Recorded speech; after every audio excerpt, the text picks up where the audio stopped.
Okay, we are live here.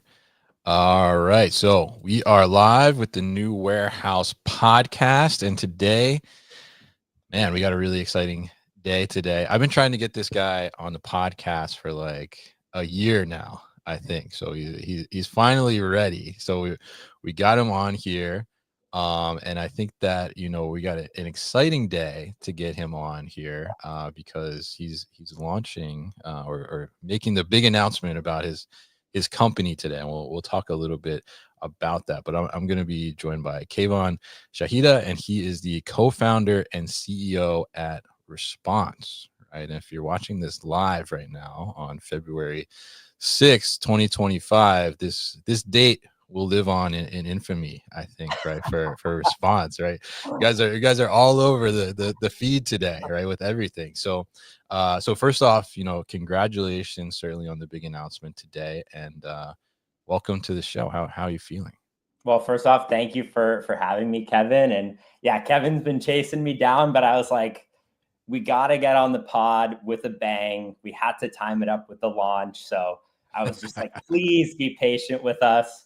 We want to give you a special moment in time. And so we're here, and it's been an absolutely insane day. So we went live with the news at 8 a.m. Pacific, announcing our seed funding. We raised just over $4 million from Y Combinator, 22 Ventures, a bunch of really prominent angels from some amazing companies like Flexport, Ramp, Anduril, Scale AI, the list goes on.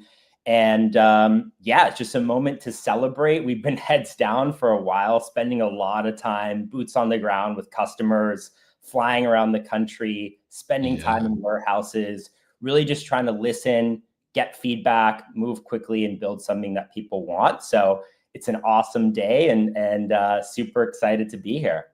Yeah, absolutely. And it's great to get you here. And I think, I've been honored, I will say, at least to get to know you over the last year or so and kind of see how you're building this thing, evolving this thing, and, getting a little bit of a intimate look, we'll say, into what Response is all about and what it's become to get to this point and kind of this full on reveal, I guess we'll say. So, definitely thank you for the peek behind the curtains there a little bit along the way. And, very excited to have you on this special day on our podcast to talk about it.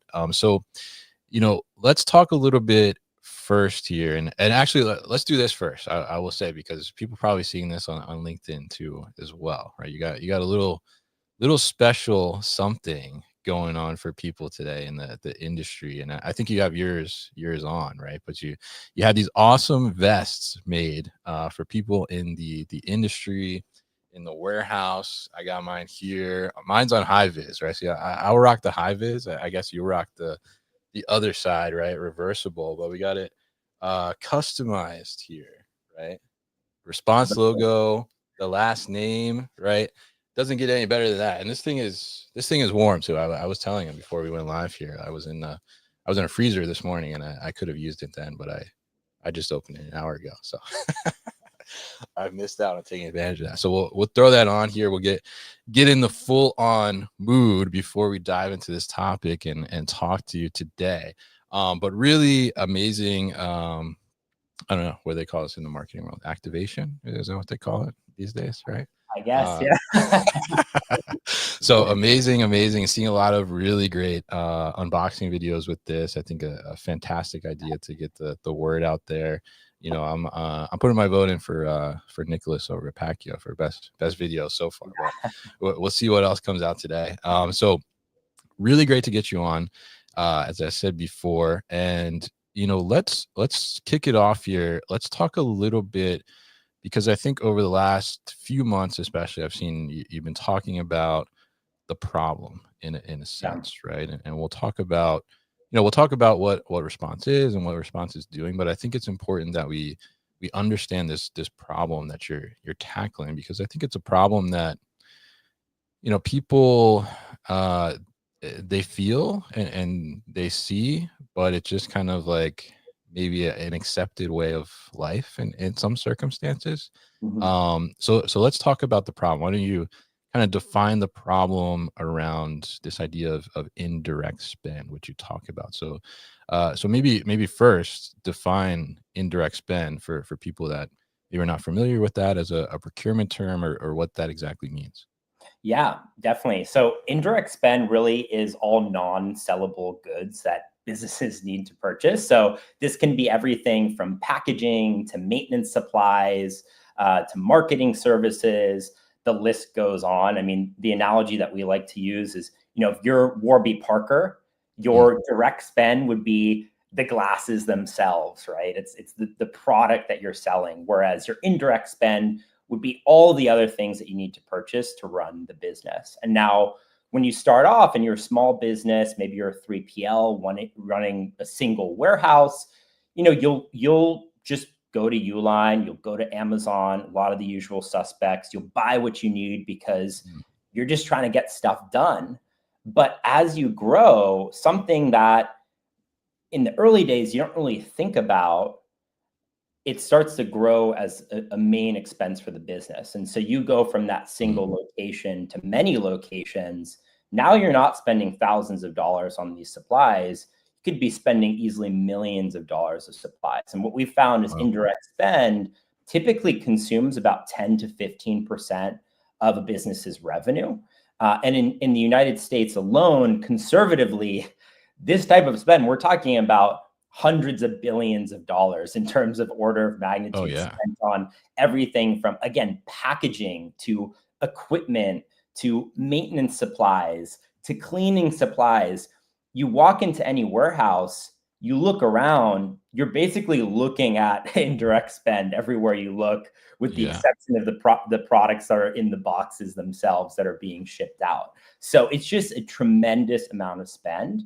And really, the problem is one that it's there, but a lot of people don't want to think about it. It's very Mm, tedious. We're talking about a long tail of items that a business has to purchase to run their operation. And so actually tackling that, optimizing it is not an easy challenge. And so typically what we find is people just stick to their habits, right? They stick to the same vendors, they stick to the same processes, but those mm. processes hold them back. They end up, getting to a place where now their spend data, their order data is locked across invoices and different vendor portals and different credit cards.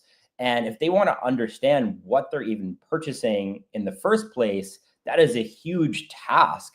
And Mm. that's the first step in then actually being able to control what your team is buying, because now you've grown, people are going rogue, they're buying from the wrong vendors. Maybe you negotiated with Staples, but now they're buying from Office Depot. Maybe you already made that corrugate order earlier in the week, and now someone else is placing the same order because they didn't coordinate. So things get out of control. And then ultimately, because you don't have visibility into that data, you Mm. can't optimize your spend. You don't know what your biggest spend category is. Maybe at the high level you're spending 10 million a year on consumables, but what does that actually mean? And you need to understand, what are the SKUs that you're buying, what's the frequency, what are the typical price points that you're paying, before you can actually go out to the market, run an RFQ, run a negotiation process with vendors to find those savings. And the savings are definitely considerable, but that's the overarching idea when it comes to what indirect spend is and what the kinds of problems are that we've been witnessing across 3PLs, Mm. retailers, distributors, manufacturers. The list goes on. Yeah, absolutely. And I think it's like you said, you walk in a warehouse and you look everywhere. Like these indirect spend items are everywhere to be seen, right? I mean, I got a Uline retractable box cutter right here. I use that for my opening of the vest, actually. So, it's all around you, definitely. And I think, like you said, it's something that you don't necessarily I don't know if you don't necessarily want to think about, but or it's just something you don't think about, right? Because it's something you're just using, like, very often, right? And being able to, just I guess get accustomed to just having those supplies at your disposal, right? But if you think about all those different supplies that go into supporting, your operation and the movement of those goods, and ultimately, fulfilling orders in whatever way you're doing that, they're necessary, right? You need to have them, and like you said, as you continue to grow, those things continue to expand, right? You need more boxes, you need more tape, right? You need more bubble wrap, whatever the case may be, more pens, more pencils, right? All Mhm. that stuff, right, comes together, and like you said, it becomes very almost disparate, right? With multiple different providers for things, and then I think oftentimes too, and you could talk about this a little bit probably better than me, but oftentimes too, like you end up multiple different vendors because you're trying to save money on pens by getting them from X vendor, but then you buy like 10 other things from Y vendor, and at the end of the day, are you really like saving money in that sense? So why don't you tell us a little bit, and we got some people chiming in the comments too, some indirect supplier providers. We got Steven from Pallet Trader. He heard pallets, so he's here, and then Nick from over here saying spend more on packaging. Okay, well, you could probably do that with response, I think, probably, right? So um, so tell us a little bit about, you know, we kind of defined indirect spend there, and some Yeah. of the issues that start to develop as you start to scale. But why is there a problem with it, and kind of what's at the root of that? What's kind of the root cause of this problem? Yeah, I mean, I think it comes back to the foundational habits, right? And Mm, you in the early days, you have these habits, you have these things that, it feels like, all right, this is the fastest thing to do. The fastest thing to do is just go to Uline. The fastest, most convenient thing to do is to go to Amazon. But as with a lot of the most convenient things to do, there's often an expense that comes with that. And right. in the early days, when you're building that habit, the expense isn't very noticeable. But you grow, and now that habit has compounded, and so you're paying more than you should. You're spending more time than you should. It's really hard to actually understand what you're spending money on, and so I think it comes down to just the trade offs of it's convenience versus what is ultimately going to be the best value, and finding the best value, actually figuring out who is the best vendor, what is the best product, because it's not just about price, it's Mm, about what's best for your business. That takes time and effort. And this is not a particularly fun task for people to do. When we talk to no, ops it's not. teams, what we hear constantly is, don't make me think about this, take it off my plate. They don't want to think about it. And so again, that's why convenience ends up winning. And so the way we've thought about it is, how can you provide that convenience, but with the same intelligence, as if you were to go out to market, really try to deeply understand your spend, live in that spend, figure out where the opportunities are. But how can we just do that for our customers out of the box, so they have an Amazon like experience or a Uline like experience, but really the vendors that they can purchase from, it's opened up to the world instead of just the Mm, few that dominate on the convenience side of things. mm. Yeah, and I think those are great points all around, especially, the point of, just because you're going after convenience, right, or lowest cost, right, that doesn't necessarily mean that's always the best fit for your business, right, and the best flow of processes to happen for your operation. And like you said, I mean, I can vouch for this. In my previous days as warehouse manager, like the last thing I wanted to worry about was like searching for the perfect, stapler or something like that we needed on the floor. Like I just needed a stapler because we needed to get a project done, right? So I wasn't worried about searching. I was worrying about being effective and getting the job done on the floor. So I think there's a lot of potential opportunities for improvement there. But like you said, it's not fun to dive into Yeah. it and look at that. So now I'm curious. I mean, this problem, right? It's certainly the way you've defined it, right, and the size of it. I mean, is huge, right? So there's a big problem here, and like you said, it's not fun, right? To go after. So I'm curious, like how did you kind of come across the problem and realize that like this is a massive problem? Yeah, it was purely by accident that we came across this problem. And basically what happened is I think our story really starts when we got into Y Combinator. Mm, During YC, we entered YC building procurement software for enterprise organizations. COVID hit, we had to mm. pivot, and we went on this brief hiatus of building software for healthcare workers to help them source PPE, whether that was Oh, masks, okay. gloves, et cetera, across the globe, do so in an efficient and safe way. So leveraging the technology that we built, but to help people respond to the pandemic, because these healthcare workers were really struggling to get PPE. And so we went on this hiatus.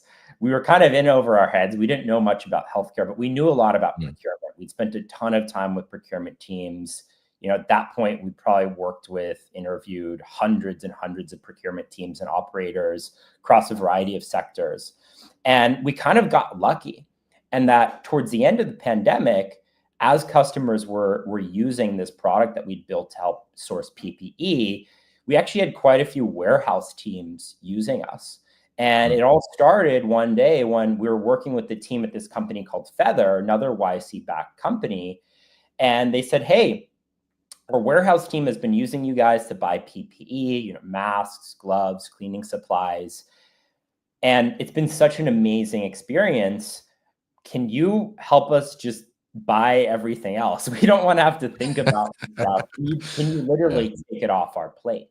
Mm, And we're like, oh, that's very interesting. And the PPE idea wasn't really panning out. The pandemic, thankfully, was coming to an end. And so mm, therefore, the need for PPE wasn't as strong.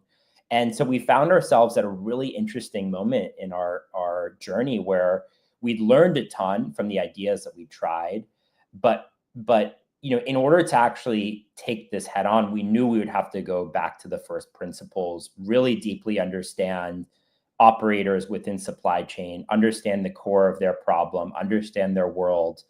And starting from that place of really deeply understanding their problem, only then were we going to start working on our solution and adapting what we had, as mm. opposed to the trap that a lot of startups fall in is they'll build a solution and then it's a solution in search of a problem. And so they'll slap it onto a different industry. They'll slap it onto a problem they don't know much about, which we certainly made that mistake in the past. And Mm, so we were like, we're going to go back to first principles. And we spent the next couple years just dug in, talking to warehouse operators, flying around the country, almost not even building anything for a year, yeah. just testing out the idea, even if it was with something as simple as a sketch, to understand how they think about the problem, what the ideal solution might look like. And people started to pull it out of us. They started to say, hey, you guys asked us about this. Are you doing anything about it? Are you building something? And we just went all in once we were able to get to that point of confidence. And that's ultimately what brought us to where we are today. But yeah, that's effectively the journey. We were just lucky. We stumbled upon it and Yeah. ran with it from there.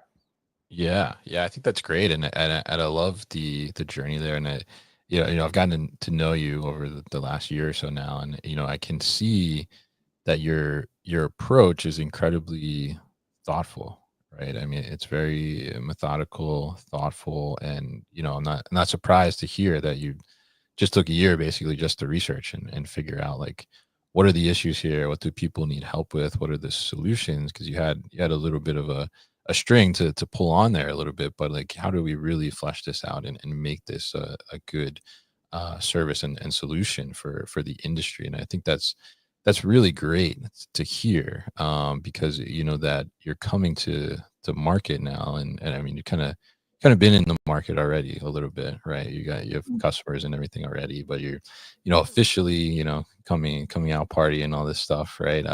Here you really have solidified kind of the baseline of what response is going to Yeah. be, right? Which I think is fantastic. So I guess tell us a little bit about response itself, right? Because we've kind of talked about the journey a little bit here. We've talked about the problem.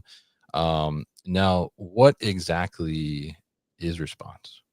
Yeah. So in short, we're a single platform for warehouse teams, operations teams to purchase from all of their vendors in one place, control that spend, and then ultimately discover savings about that spend.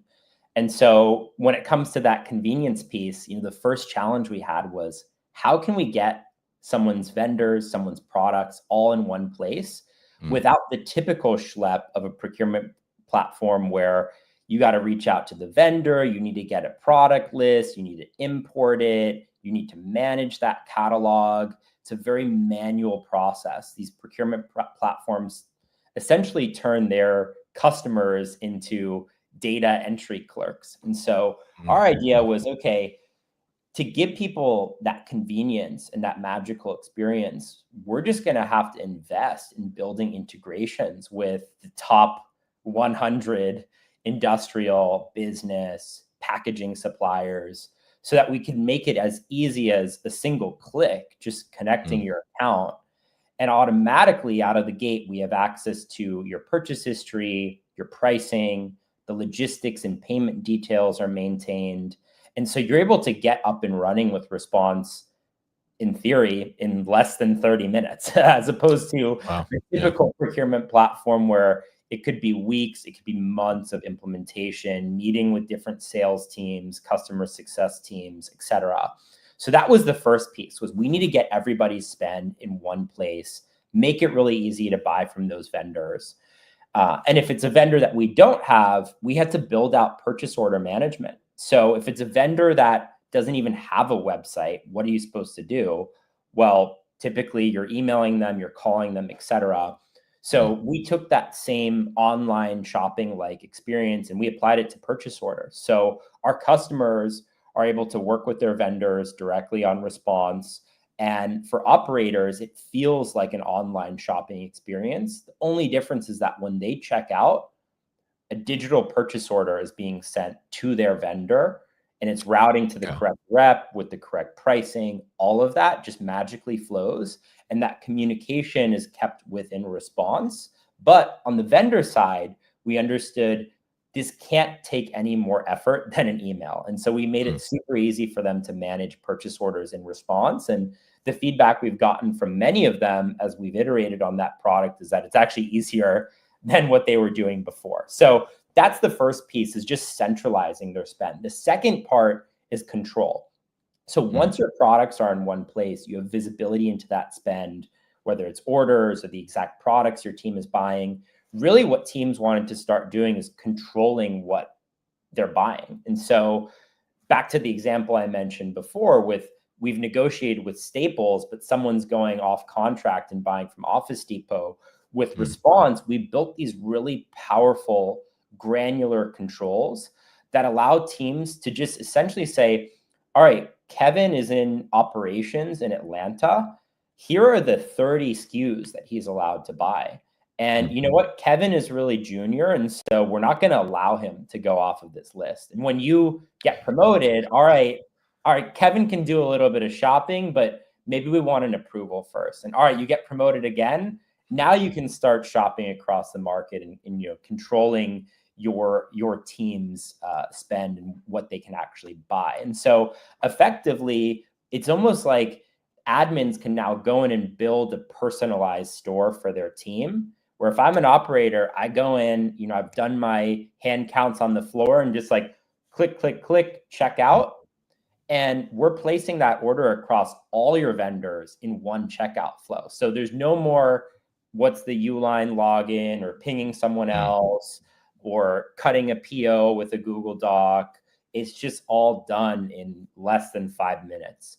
And so it's a considerable speed bump, but it provides that level of control that gives our customers peace of mind. So they know their team has independence, but they're going to trust but verify, right? Mm, Is how right, they right. typically like to approach it. So control is the second piece, and really the final piece is then optimization. So the team is now spending through Response, all their products are in one place, the controls are in place.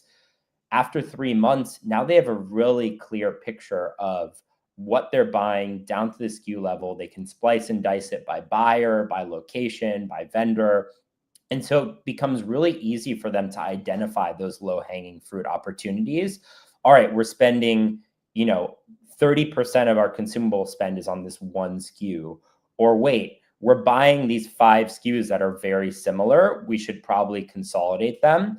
And the list goes on in terms of the opportunity for savings. And so it's kind of like this feedback loop, because they'll find that opportunity and then they have the controls. So then they can immediately make that change, and the controls will enforce the savings and enforce the habit. So that's really the overview of the platform. It's a single place for businesses to purchase from all their vendors, track their indirect spend, control their indirect spend, and ultimately find those savings. Yeah, I think that's awesome, and I will say, I'm waiting for that promotion so that I can like optimize my spend on Uline to get the most freebies. I'll say that, but yeah.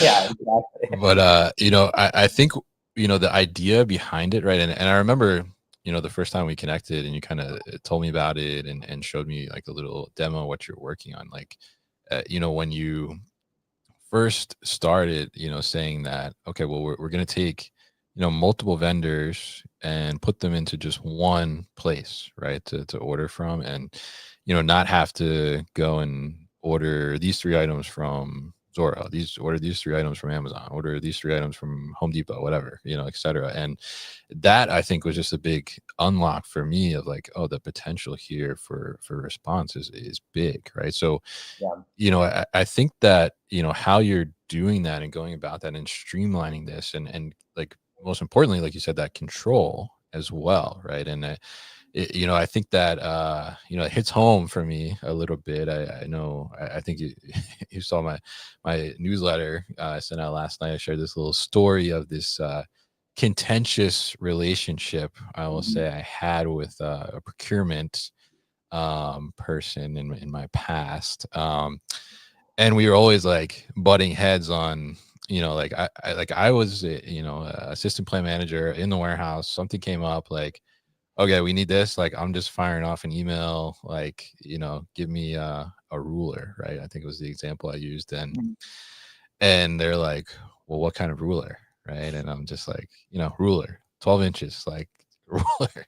And they're like, well, what about this one, or what about this one? I'm like, no, I just need the ruler, like I just need to get this done, right? And it created a lot of frustration in that sense. And I totally understand why, they were that way, in the sense, like you said, they're trying to control the spend, they're trying to make sure it goes to the right channels. But I think a lot of us have probably experienced similar situations in the warehouse too, where it's like, okay, well, can you order this? And then they're like, well, why didn't you order it from this vendor? Because it's 75 cents cheaper, right? Or something like that from that vendor.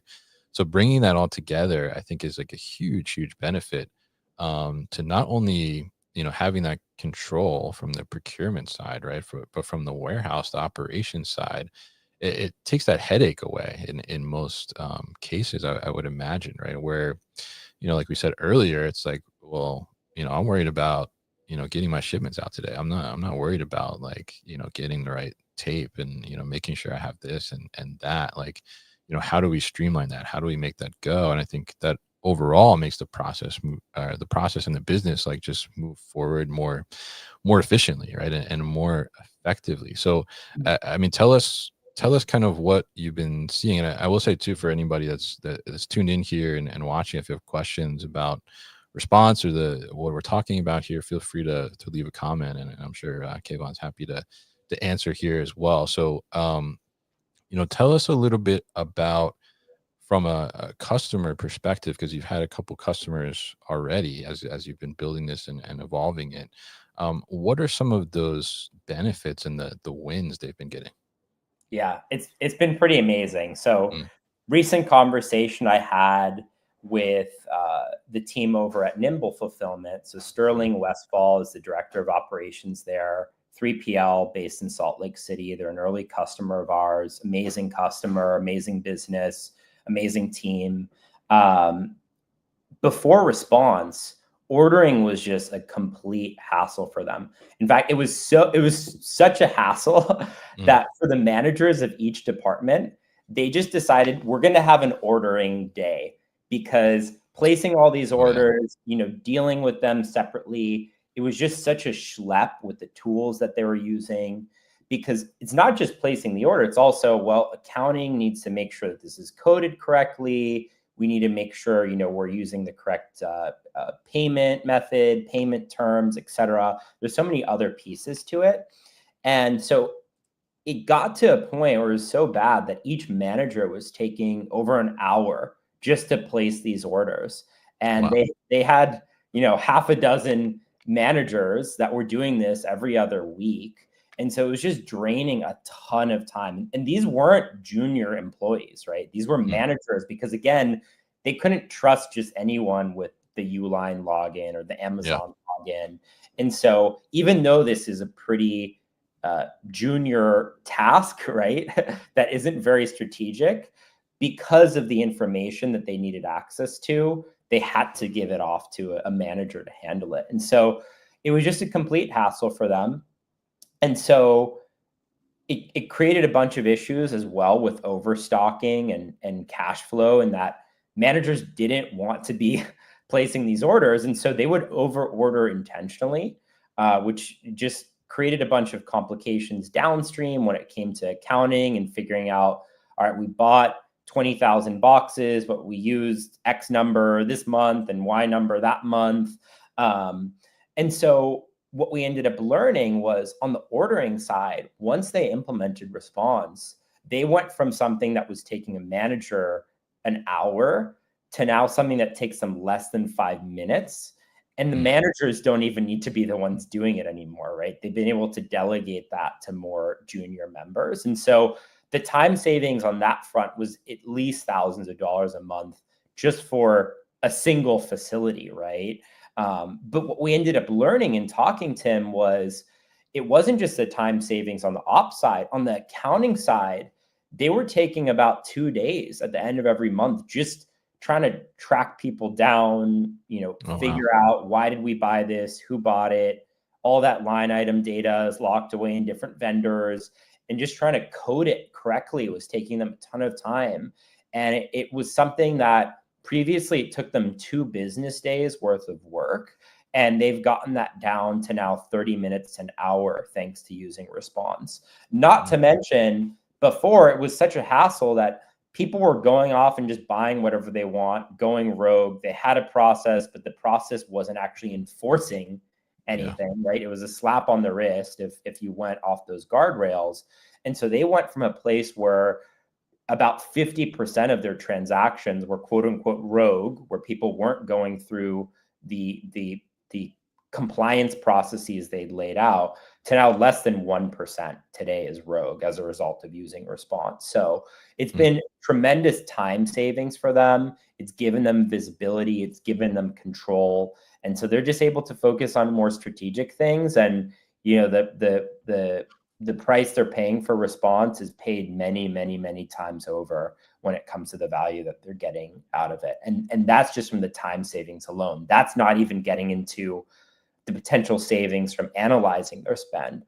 Mm. And when we work with people on that front, actually looking at their spend, helping them understand their spend, for a business that might have just a few facilities, they don't have a procurement team.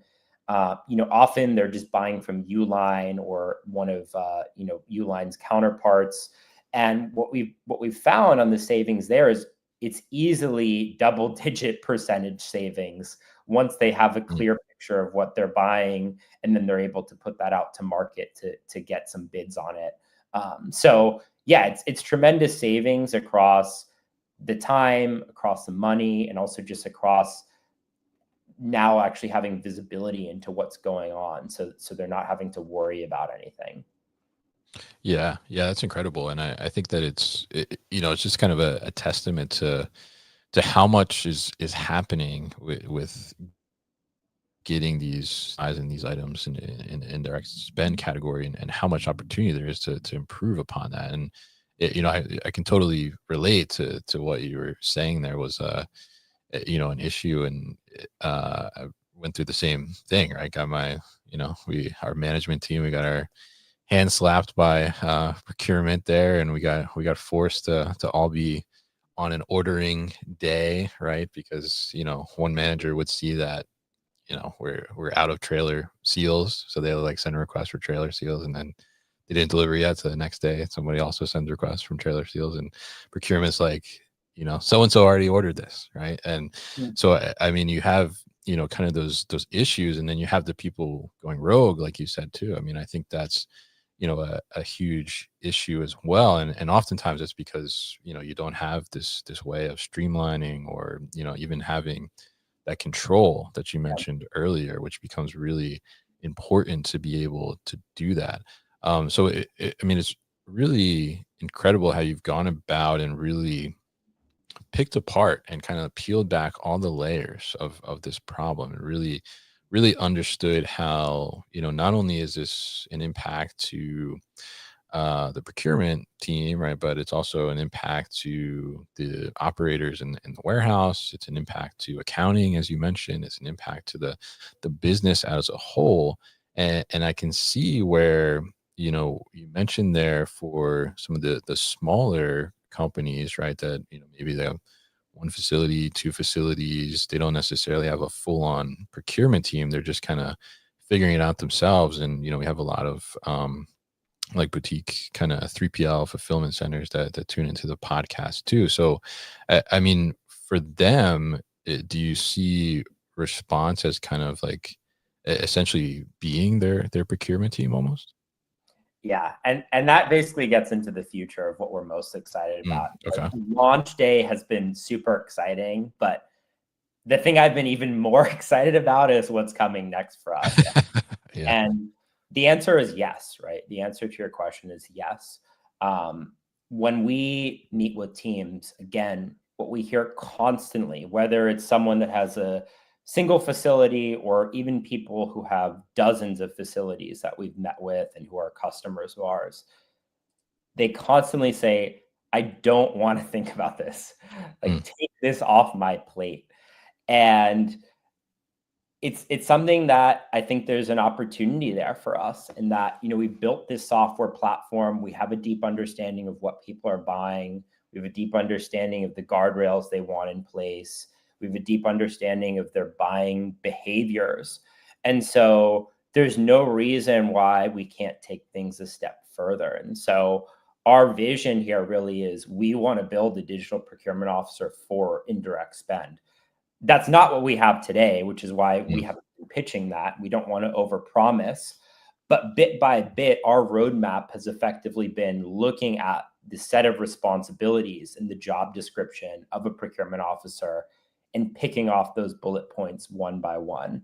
And the benefit of going after specific industries and going after indirect spend is that with that focus, you can actually start to do things like that, as opposed to if we had built this horizontal platform for procurement, any kind of company, any kind of product, you wouldn't be able to go to that level of depth and that level of automation. But because mm. we've focused on effectively something that can be commoditized, I know certain vendors won't like to hear that, but because a lot of these things are effectively commodities, we actually can do some of that analysis for our customers. And so the way we're thinking about the roadmap is, the next step for us is going to be automating on the actual order placement side. So understanding what are the rates at which people are buying things, what are the typical things they're buying together, and helping them start to just automate those orders entirely. Maybe in the beginning, it just requires a little bit of a confirmation from them. But that's the first step, is automating the buying side of things. So imagine if you just hired a junior procurement person who their sole job is just to cut POs and place orders. That's really the kind of bottom of the barrel job that we're going after first. But Mm. really, our ambitions, go all the way up until the point of saying, well, why can't we also help automate on the negotiation side of things? So we really want to be people's partner.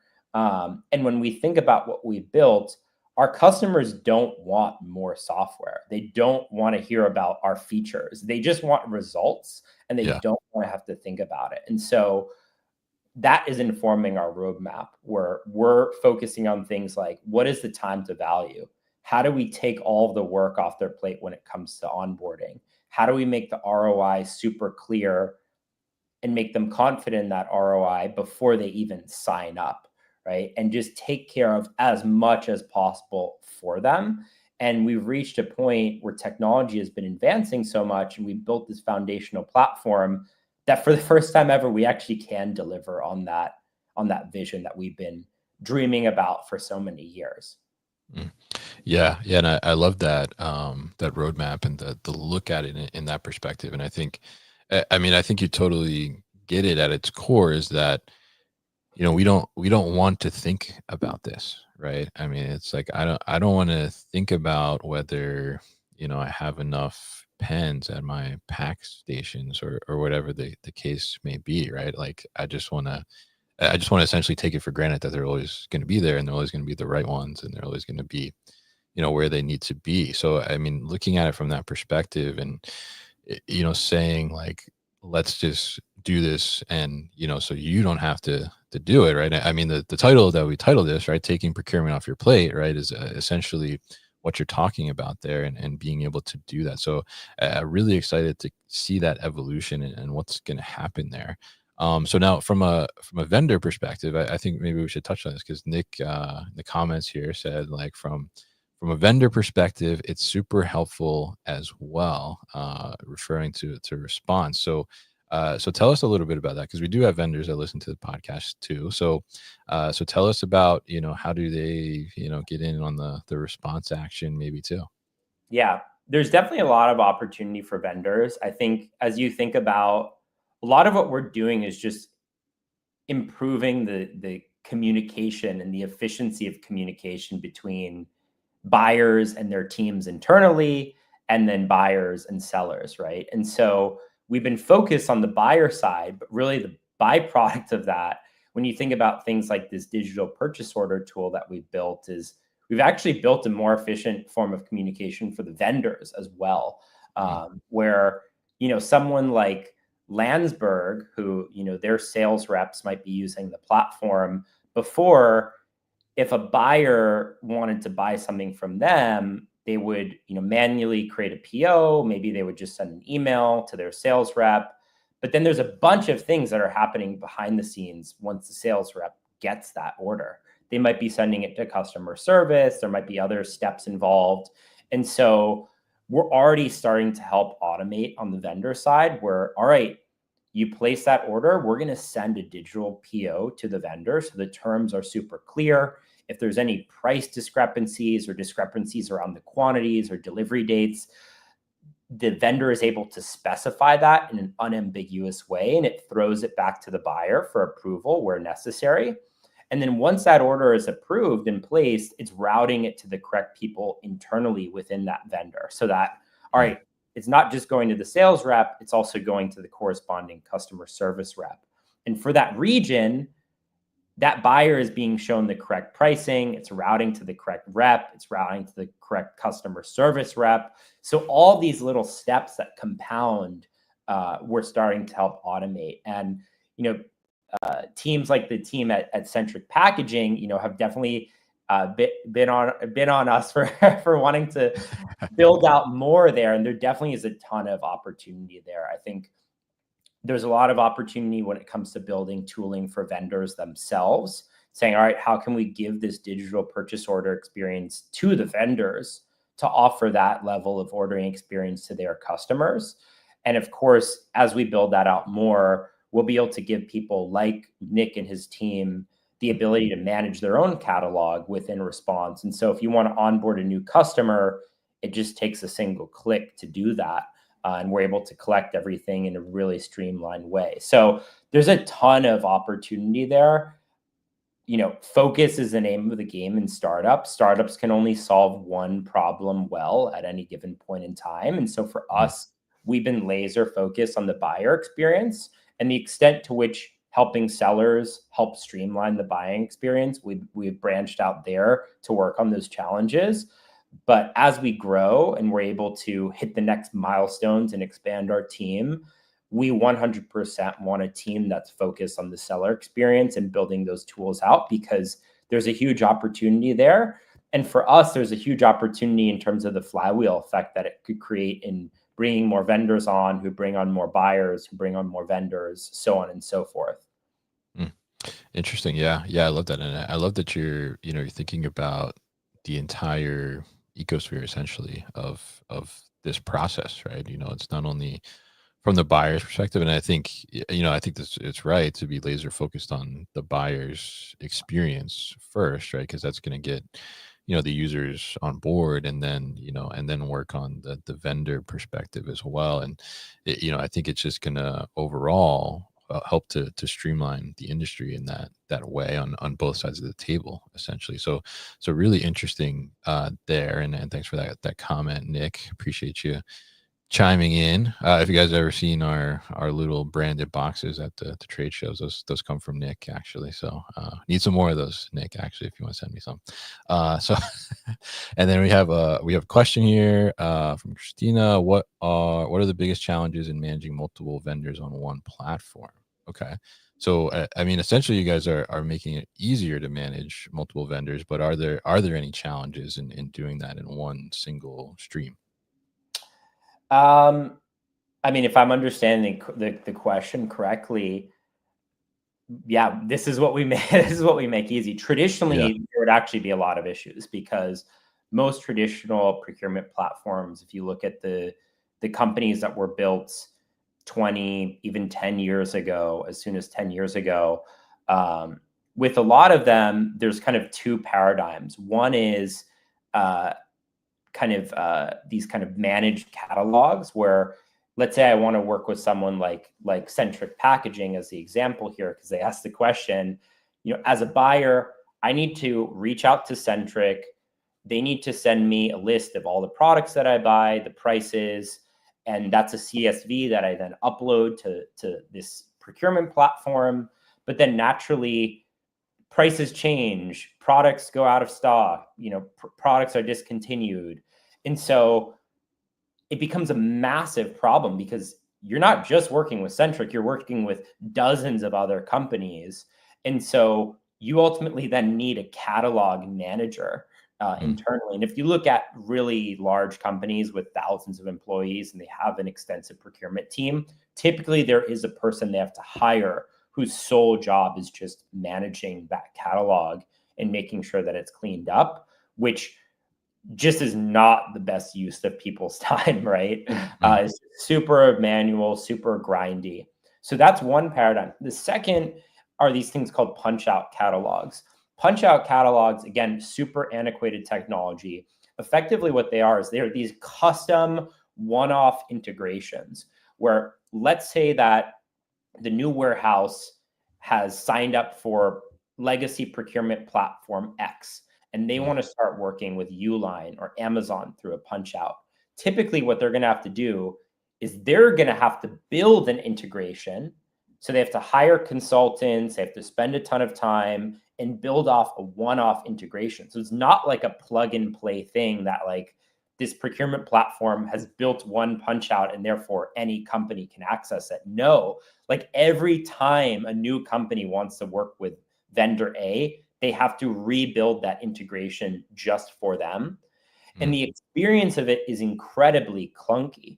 Where if I'm a buyer using procurement platform X, I have to know, all right, I'm buying boxes. Well, I have to know to punch out to the correct vendor. So I'll click a button for vendor A, and it will load up this really slow experience where effectively it's a window to that vendor's website just embedded in this procurement platform, right? So there's no understanding products across different vendors. There's no ability to actually restrict the specific products that your team can buy. And so you go through this experience, you build your cart. Oh, wait, actually, I need to get something from some other vendor. I've wasted 10 minutes on this site now. I have to punch out, go to some other, vendor, punch into their catalog. It's just super clunky. And then once you place mm, that order, what happens is it's not placed. That order is then rerouted back into the procurement platform. The manager has to review it. The manager finally approves it like a day or two later, let's say, but then Yeah. it doesn't automatically place that order necessarily. In a lot of cases, the buyer then has to go in to finish the order themselves. So it's just mind-numbingly slow and clunky and complicated. And so those are really the main challenges that come with legacy procurement platforms and how they deal with managing multiple vendors under one hood. Mm. Wow. Sounds like a major pain in the ass to me, honestly. Yeah. Yeah. Yeah, but I mean, it's so, I mean, just as you're describing the process there, I mean, you can see the inefficiency, right? And then not only like the potential loss in, savings from maybe coming from the right vendor or the right item or this and that, just the loss in time, right? You talk about, and then maybe it takes a day or two then to get approved, and then the order goes in, right? I mean, a lot of times, sometimes you need something. It's like, well, I need that like, tomorrow, or I needed it yesterday, almost, right? And then you got to wait just to get the order in a couple days. And I've experienced that a couple times, and that really can throw off an operation for sure. Let's see. It looks like we got a question from our friend Joe here. A long question. I think Joe's the one I think that actually introduced us. Maybe I think Yep. if I recall. Yeah. So hey Joe. So it seems like a more tangible and known problem for midsize and larger fulfillment providers, but it seems like this can also help more boutique providers or brands that handle in-house fulfillment. Is response cost effective and designed to help smaller volume shippers as well? Yeah. So the answer is yes. We definitely can help smaller volume shippers. The caveat is for us, it's all about go to market and focus, right? And so the pitch is slightly different if you're going after smaller operations. Often at that scale, they definitely are accruing debt from these problems, so to speak, Mm, right? But it's not the level of debt where they're feeling the pain. And so tactically, strategically, we've gone after these kind of mid-market operations where they have maybe a few locations, they already have maybe 500,000 and up in spend. But that's not to say that we can't provide value at the smaller level. It's just that when it comes to targeting those customers, onboarding them, because they're not viscerally feeling the pain yet, it's harder from a sales standpoint to kind of get them through the process.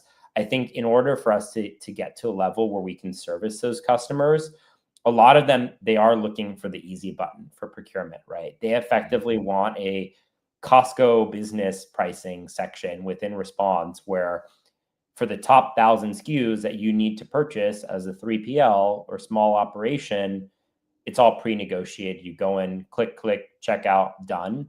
But if it requires any more thought or any more effort, it's harder to move the needle for them and get them to actually invest in a new platform. And so that's why we've focused on mid-market operations. And naturally, the more you spend, the bigger the pain point, right? So we have yeah. enterprises who have come to us that have hundreds of facilities and hundreds of stores, right? Any kind of physical location needs to buy this kind of stuff. And so the more locations, the more vendors, the more spend, that pain just starts to compound and compound and compound. And there's definitely opportunity for savings when you're a single location operation, but that opportunity just grows and grows and grows as your business grows. Mm. Yeah, yeah, and I think that's great, and it's great that you have that scalability that you're just talking about too, to be able to continue to grow with the business. So good question there, Joe. Appreciate that, definitely. And now, I see you talk a lot about this idea of procurement 2.0, right? So, with response now coming to the market, can we say that procurement 2.0 has arrived? Pretty much, pretty much. I mean, I think we'll confidently be able to plant that flag for Response in the next 6 months with some of the things we've been working quietly Okay. on. But um, what is procurement 2.0? I think it can mean something different to different people. For us, I think there's kind of two components to it. One is the buying side, the other is the negotiating side, right? And so on the buying side for us, the experience that we're striving for is, and again, it goes back to the problem in the first place, right? People have built these Mm, entrenched habits of just wanting to send an email or wanting to send a text to place an order, right? So the experience that we're striving for on the buying side is we want to make it as easy as just sending an email, literally letting people send an email. And then that order is going to be perfectly executed according to the products you have access to, the controls and approval flows that have been set up for your business. And so you're leveraging all the intelligence and guardrails of response, but having different on ramps. And it's effectively like having a digital procurement officer on the buying side of things. So take Kevin's example of the ruler. Well, mm, in Procurement 2.0, when Kevin has a digital procurement officer and he says, I need a ruler, well, it's either going to be immediately clear which one it is because we've only ever really bought one kind of ruler, and so therefore we're just going to execute the order on his behalf. Or if Kevin's bought a bunch of rulers because he really likes rulers and he's shopped around and bought a bunch, we'd say, hey, Kevin, do you bought A, B, and C? Which one do you want? Just confirm here. You want A? All right, boom. Order is perfectly executed with the right payment terms, correct logistics, correct GL coding, etc. And it just flows. And the other difference is in between those steps, Kevin isn't waiting hours or days. This is mm. like a near instant experience. It's like he's chatting with someone in real time and that order is being executed. So that's kind of the experience that we're striving for on the buying side. And there's further levels of autonomy once you start getting into inventory tracking and looking at historical buying behavior, which we definitely want to tackle as well. On the negotiation side, it's kind of similar. People just want it taken off their plate. So they don't want to have to, even if you give them an experience to look at analytics and look at their spend, they still have to take the time out of their day to look at that. What they want is they want an easy button where a digital procurement officer is looking at their spend for them. And instead of being an ad hoc negotiation process or analysis process, it is now something that's continuous.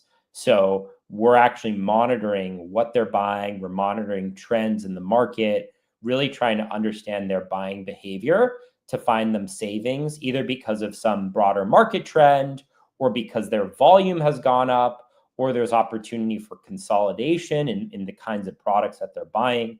There's a laundry list of ways to splice and dice spend to find those savings, but it takes time. But again, because we have access to millions and millions of SKUs across the market, we have that real-time pricing information. We have a picture of what people are buying, their buying behaviors. You can actually start to automate that for people entirely. And so we're not quite there yet, but when you look at the actual components required, the foundation required to build that experience, that is what we've built today. We've built the Mm. foundations, and now it's all gravy from here on out, which is why when I said at the start, I'm pumped about the launch, but I'm super pumped Yeah. about the future and what we're able to build. Because if this was 10x, we're just going to be able to 10x or 100x the experience from here on out over the next 12 months. Yeah, yeah, I think that's amazing, and definitely super excited to see how that continues to grow. And I'll say, any technology that can help me get the ruler I want, like I'm all in on that, right? So, but really, really exciting for you today, and excited for you to see this kind of come out fully into the world here, and certainly very excited to see the evolution and what procurement 2.0 looks like in those 6 months that you mentioned. Maybe we'll have you back on to talk about that a little bit in 6 months too. But thank you so much for joining me today and talking to us about response. Thanks to everybody that tuned in as well. If people are interested in more information about response or potentially connecting with you at upcoming conference or something, what's the best way to do that? There's a few ways. The first is visiting our website. It's tryresponse.com. That's TRY response.com. Kevin is going to flash it up there. We have a ton of great information on the product there if you want to learn more, if you want to learn more about pricing. And ultimately, if you want to book a demo, that's the best way to do it. The second is connecting with me on LinkedIn, Keivan Shahida. On LinkedIn, just as my name is spelled here. I'm probably one of the only ones, so it'll be easy to find me. And then the last is if you're attending Manifest next week, we're going to be there. We're booth K23 in the startup zone. So just go towards all the startups, and I'm sure you'll spot us there in our reversible high-vis vests. But thank you, Kevin, for having us on today. This was a lot of fun, and it was great to just lay everything out, and great to finally get on the pod after wanting to do it for such a long time. Yeah, absolutely. It's about time, and definitely happy to get you on here, and definitely check out tryresponse.com. Thanks to the response team for the awesome vest. And we'll also have Keivan on our Manifest live stream as well on Tuesday. So make sure you tune into that and check that out for all the latest from the Manifest floor. So thank you once again for coming on the show today, sir. Awesome. Thanks so much, Kevin.